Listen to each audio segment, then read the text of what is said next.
to Musical Moments with the Poisonous Snake and the Venomous Frog. I love musical For today's moments. episode, we'll be covering the trombone. We hope you enjoy. I can't wait. I love music too.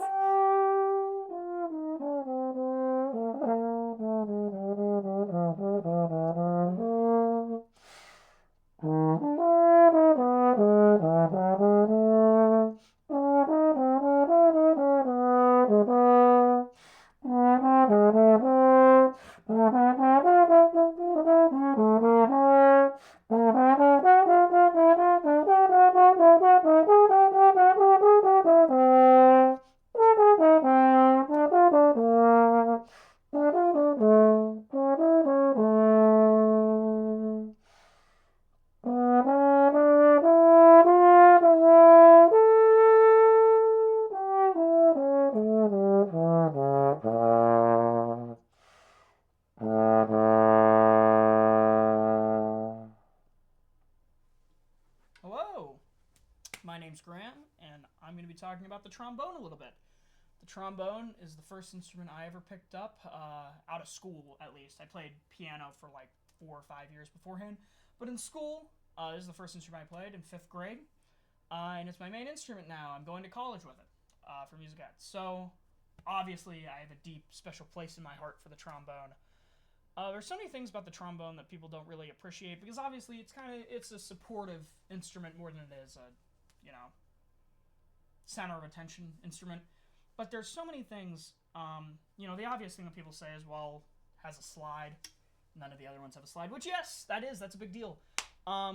With the trombone slide, obviously we don't have buttons and everything like that, so it's different, but it really adds so much emotional manipulation and so much emotional control you can have over your instrument that I haven't had on any other instrument.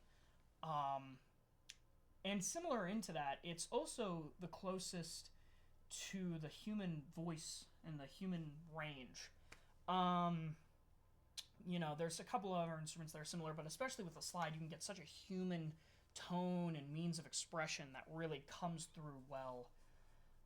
Unlike really any other instrument I played. So that's obviously, I have some opinions on the trombone. Also, it has probably the best predecessor ever of any instrument to ever exist, the sack butt.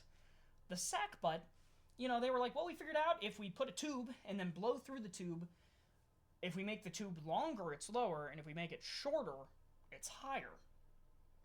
And everyone's like, that's so cool. So they played that, that was cool. And then they were like, well, I want it to be lower. So obviously, the engineer at the time, their brightest minds sat down and thought, what if we just made the tube longer? And every single person on the planet replied, I don't have that long of arms. And they said, stop complaining, and just shoved a handle right here, which probably went to around like here, so you could reach the lower positions. And obviously, it's also called sack butt, so I love it. But that's kind of the history of it. When we talk about the trombone, the pieces of the trombone, you obviously have the mouthpiece, just like any other brass instrument. It's the sound. This is all amplification of it, but this is the sound.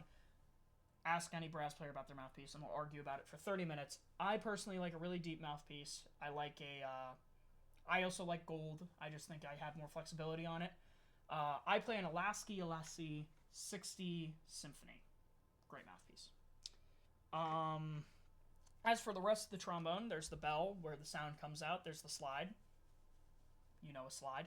Then this is where stuff gets interesting. So there's two types of trombones, at least two main types. There's bass trombone and contrabass and alto, but we're not going to talk about those.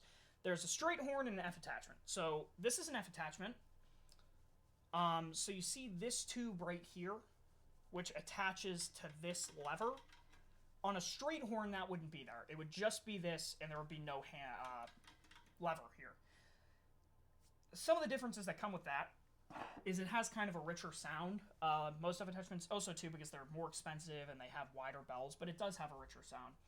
But for example, if I were to play a B flat major scale on a straight horn, it would look like this.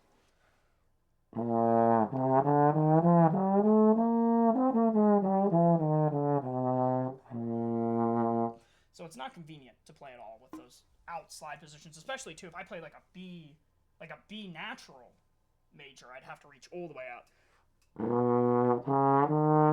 Like, it's not convenient at all. As for the F attachment,